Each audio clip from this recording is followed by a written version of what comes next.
अभी मैं personality test के बारे में आपके साथ कुछ शेयर करना चाहूँगी। Personality test generally March April of the subsequent year में होता है। तो पर्सनालिटी टेस्ट के लिए कैसे प्रिपेयर करना है?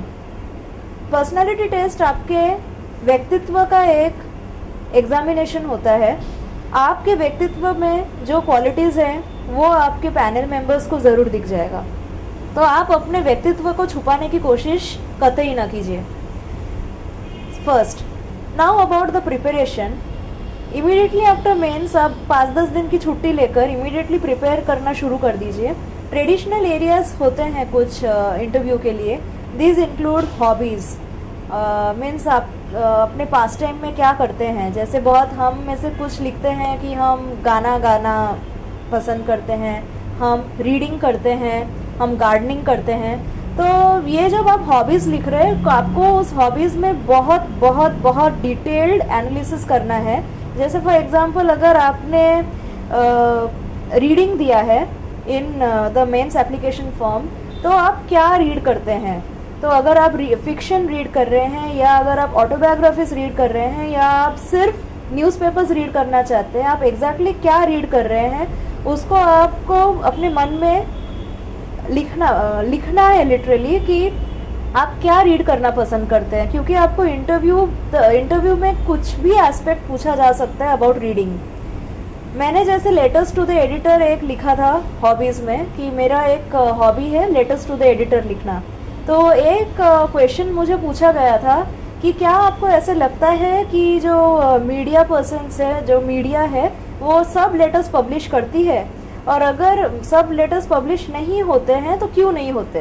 तो आप अगर इस क्वेश्चन का पैटर्न देखें तो बहुत it is not a very regular question. तो आपको कंटिन्यूसली सोचना है कि इस प्रकार के क्वेश्चंस आ सकते हैं। Secondly, current affairs, home state, international issues, ये सब के ऊपर तो आपको अच्छा ग्रास्प होना ही है। इसके लिए आप मॉक इंटरव्यूज़ दे सकते हैं। मॉक इंटरव्यूज़ के लिए मैंने अलग से एक कोचिंग क्लास ज्वाइन किया था महाराष्ट्र में, एंड मुझे डेफिनेटली बहुत हेल्प हुआ। इसके अलावा बहुत फ्रेंड्स होते हैं जो एग्ज़ाम लिख रहे हैं या दूसरे फील्ड में हैं, जो बहुत इस विषय में बहुत रुझान रखते हैं। तो उनके साथ भी आप एक ग्रुप बना सकते हैं, उनके साथ डिस्कस कर सकते हैं अलग अलग इश्यूज़ के ऊपर। आपके कोई फ्रेंड्स होंगे जो मीडिया में हैं, उनके साथ उनके विचार भी आप डिस्कस कर सकते हैं।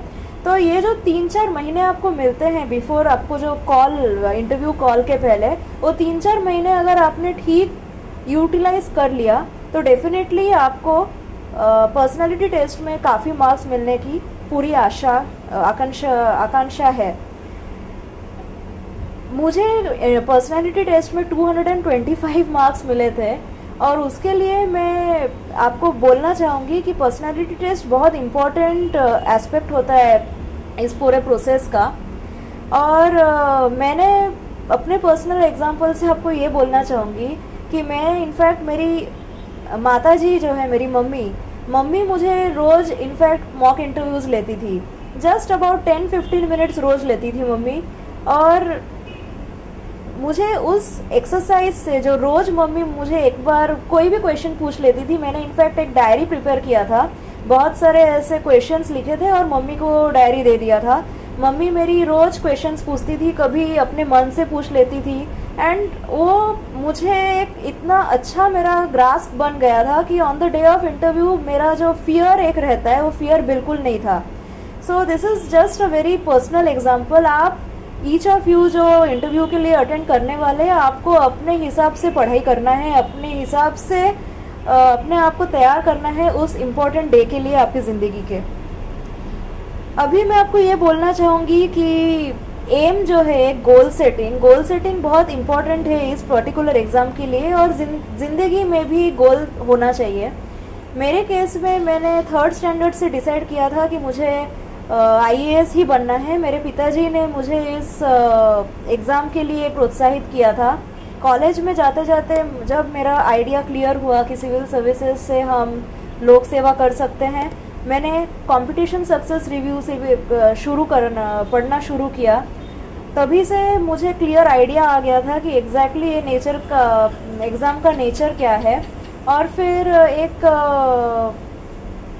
कुछ उसमें पॉइंट्स रहते हैं इंटरव्यू के, तो वो भी सटल पॉइंट्स रहते हैं, वो पढ़ते पढ़ते हम एक क्लियर आइडिया आ जाता है।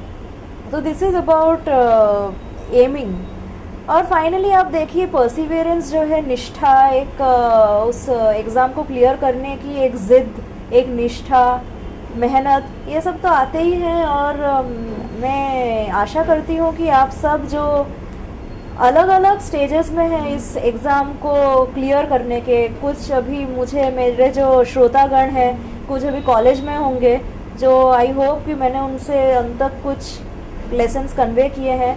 कुछ अभी श्रोतागण जो मुझे देख रहे हैं वो शायद एक दो बार एग्ज़ाम लिख चुके हैं और शायद अभी थर्ड टाइम लिखने वाले हैं। तो सबके लिए एक ही मैं बात कहना चाहूँगी। स्वामी विवेकानंद जी ने ये बात कही थी इंग्लिश में, arise, awake and rest not till the goal is reached. तो ये कहकर मैं आप सब से अपने विशेस कन्वे करना चाहूँगी। आप प्लीज़ इस एग्ज़ाम को लिखिए और क्लियर कीजिए, ये मेरी आपसे विशेस है आपके लिए। Good luck. नमस्ते।